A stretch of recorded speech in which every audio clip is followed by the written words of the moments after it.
నమస్తే friends, driver Naidu గారు. ఒక విషయం మీతో మాట్లాడాలనిపించి వచ్చి మాట్లాడుతున్నా, అదే వీడియో ద్వారా. మరి నా జీవితంలో జరిగిన సంఘటనలే, ఇంకెవరి గురుండి కాదండి. నేను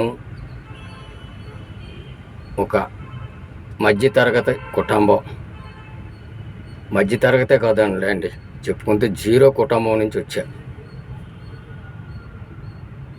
కష్టాలు చాలా పడ్డా. మరి మా తల్లిదండ్రులు కూడా కష్టాలు పడ్డారు. మా నాన్నగారు నేను 6 నెలలు పిల్లోడప్పుడే వదిలేసి మా అమ్మని నన్ను వెళ్ళిపోయాడు.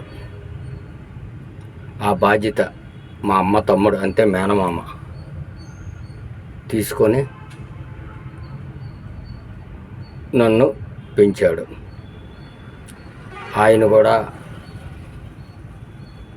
ఆస్తిపరుడు కాదు, ఉద్యోగం కూడా లేదు, కష్టపడితేనే జరిగేది. మరి ఆ వ్యక్తి తండ్రి చేసిన తండ్రిలా మేనమామ ఆదుకున్నాడు. ఆ లక్కని, అంతే మా అమ్మని నన్ను పెంచాడు. అలా జరుగుతూ ఉండగా కొన్ని రోజులు పోయిన తర్వాత ఆయనకి మ్యారేజ్ అయ్యింది. ఆయనకి పిల్లలు పుట్టారు. ఇక అక్కడి నుంచి ఆయనకి నా మీద ప్రేమ అభిమానాలు తగ్గాయి, స్వార్థం కూడా పెరిగింది. అయినా సరే తండ్రికి లేని బాధ్యత మేనమామ తీసుకుని పెంచాడు. జరిగిన వరకు మంచిగా నాకు జరిగింది అనుకుని దాంతో తృప్తిపడ్డా. ఎవరికైనా పిల్లలు పుట్టాక వాళ్ళ పిల్లల మీదే ఉంటుంది, కానీ మరి బంధాల మీద అంతగా ఉండదు. మేనల్లుడు అనేటప్పటికీ ఆయనకి పెళ్ళాక ముందు ఒక కొడుకులా చూశాడు, కానీ ఇక ఆయన పిల్లలు వచ్చాక ఇక ఆయన పిల్లలకి బాధ్యతగా చూసుకున్నాడు, ఆయన బాధ్యత నిర్వర్తించుకున్నాడు. అలానే నన్ను కూడా వదిలేదు. ప్రతి దీంట్లో స్వార్థం పెరిగింది. అప్పుడు దాకా స్వార్థం లేకుండా ఉండే మనిషి స్వార్థం పెరిగింది. అయినా సరే నాకు సపోర్ట్ లేదు. ఏం చేస్తాం, పెంచాడు, చూసాడు, అది చాలు నాకు ఒక విధంగా లైఫ్ని ఇచ్చాడు. అలా ఉంటుండగా తర్వాత నా కష్టం మీద నేను బ్రతుకుతూ వస్తూ నాకు జాలి గుణం ఎక్కువ. ఒక విధంగా ఆ జాలే నాకు ప్రమాదకరమైందండి జీవితం. ఈరోజు ఈ మోటార్ ఫీల్డ్లో రావాల్సి వచ్చింది. లేకపోతే ఆ జాలే కానీ లేకపోతే నేను హ్యాపీగా ఉండవలసింది. ఏంటి ఆ జాలి? చాలామంది మాయ మాటలు చెప్పేవారు, అవి నమ్మేసేవారు. నా వెనకాల తిరుగుతూ, నా గురండి తెలుసుకుంటూ నా వెనకాల తిరుగుతూ ఎంతో మంచివాళ్ళలాగా యాక్టింగ్ చేశారు. అవి నేను నమ్మేసి, సరే వాళ్ళకి అవసరం వచ్చింది, దాన్ని కాపాడదాం, రేపైనా మనకు అవసరం వస్తుంది కదా, అదే పరిస్థితి మనకు వస్తే మనకు దేవుడు చూడ్డా, వాళ్ళే చూస్తారు, దేవుడు చూస్తాడు అనే ఉద్దేశంతో నేను అలాగా నమ్మటం మీద మోసపోయా. సరే, నేను నమ్మేది ఏంటి, అనామకులు కాదు, బాగా చదువుకునేవాళ్ళు, ఉద్యోగస్తులు, టీచర్ జాబులు చేసేవాళ్ళు, టీచర్ ప్రిన్సిపాల్, సొంత స్కూల్ రన్ చేసిన వాళ్ళు, వాళ్ళని నమ్మా. నాకు మాస్టర్లు అంటే చాలా గౌరవం. ఎందుకంటే చిన్నపిల్లలకి విద్యాబుద్ధులు నేర్పి గురుస్థానంలో ఉంటారు, వాళ్ళు కూడా మోసం చేస్తారా, చేయరు అనే ఒక ఉద్దేశంతో నేను నమ్మా. నాకేదో ఒకసారి చిన్న అవసరం వస్తే వాళ్ళకి హెల్ప్ చేయడం, ఆ చిన్న అవసరం హెల్ప్ చేశారనేది ఎంతో నాకు పెద్ద అవసరంగా చేశారని వాళ్ళకి అన్నిట్లా ఇంట్లో గోల్డ్ కానీ, నేను తిప్పుకునే వెహికల్ కానీ ఫైనాన్స్ చేసి వాళ్ళ అవసరాలకు ఆదుకున్నా. లాస్ట్గా వాళ్ళు ఏం చేశారంటే ఊరు వదిలి వెళ్ళిపోయారు. పారిపోయారు. నాకు ఒక్క రూపాయి కూడా ఇవ్వలేదు. మరి నేను నోట్లు కూడా రాయించుకోలేదు. ఎందుకు రాయించుకోలేదు అంటే నేను వడ్డీకి ఇవ్వలేదు కదా. అవసరం ఓ 10 రోజులు 20 రోజులు తిరిగి తెచ్చిస్తాడు, దీనికి ఎందుకు లేవు నోట్లు. ఆ నమ్మకం ఏమైంది, లాస్ట్కి వాళ్ళు ఊరు వెళ్ళిపోవటం.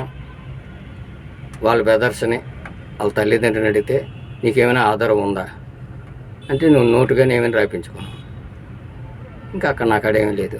ఆ విధంగా ఎవరికి వాళ్ళకి అడగలేక చెప్పుకోలేక చాలా రిస్కుల్లో పడ్డా. లాస్ట్కి నా పాపకి పెళ్లి సమయానికి నాకు అక్కడ 1 రూపాయి కూడా లేదు. కష్టపడింది ఎంతో కొంత సంపాదించుకుని ఉండేదంతా ప్రజలకే పెట్టా. ఈ విధంగా పెట్టా. అది ఎవరో నమ్మరు. ఈ రోజులు ఏమంటారో తెలుసా, నువ్వేదో వడ్డీ కాసిపడి ఇచ్చావు, ఏదీ లేకపోతే నువ్వు ఎందుకు అలా ఇస్తావు అన్నారు. నిజంగా జనాలు అలాగంటారా? అలా అంటారని నేను ఎవరు చెప్పుకోలేకపోయాను. నిజంగా దయసాచి చెప్తాను, నేను ఏ వడ్డీ కాసిపడలేదు. మన దగ్గర ఉంటే ఏముంది, ఇంట్లో ఉన్నాయి. అవి ఏమైనా పిల్లలు పెడతాయా? ఈ అవసరం తీర్చుకుంటాడు, వాడికి అవసరం వచ్చింది, ఈ అవసరం తీర్చుకుని రేపు మనకి ఇస్తాడు అనే ఉద్దేశంతో నేను ఇచ్చా. లాస్ట్ వాడు అవసరం తీర్చుకునేక ఆడ కనబడేవాడు కాదు, ఇచ్చేవాడు కాదు. అడిగితే రివర్స్ అబద్ధాలు 1 2 నీకు అంత వడ్డీ కట్టాను, ఇంత వడ్డీ కట్టాను. ఈ అబద్ధాలు ఆడితే ఎలాగుంటుంది? అయ్యో అవసరం నేను ఆదుకుని కూడా నాకు ఈ మోసం చేస్తారని నిజాయితీ కూడా కోపం వస్తుంది. వచ్చింది కూడా, కానీ ఏం చేయలేని పరిస్థితి. నమ్మిన వాడినే మోసం చేస్తారంటే ఇది వాస్తవంగా ఇలాగే జరుగుద్ది. నమ్మిన వాళ్ళే మోసం చేస్తారు. కానీ నాకు అప్పుడు కూడా తెలుసు కానీ నా దగ్గర యాక్టింగ్లు అలా చేశారా, ఆ నటన అలా చేశారు. ఆ నటన నేను మోసపోయాను. ఈరోజు నా పరిస్థితి హ్యాపీగా కూర్చొని తినేవాడిని. మళ్ళా నేను చిన్నప్పటి నుంచి నా పరిస్థితి ఎలాగుందో అలాగే వచ్చింది, జీరోకి వచ్చింది. మళ్ళీ ఇప్పుడు మొదటి నుంచి కష్టపడవలసి వస్తుంది. అయితే నా పిల్లలు ఉన్నారు, చూస్తారు. కానీ నేను చేసిన తప్పుకు నేనే అనుభవించాలి. జనాల నమ్మాను, ఇచ్చాను, వాళ్ళు మోసం చేశారు. తప్పు నాది కాబట్టి నేనే అనుభవించాలని నేను ఏ పిల్లల దగ్గరికి వెళ్ళకంటే నా కష్టాన్ని నమ్ముకుంటూ కష్టపడుతూ డ్రైవింగ్ చేసుకుంటూ తింటున్నాను.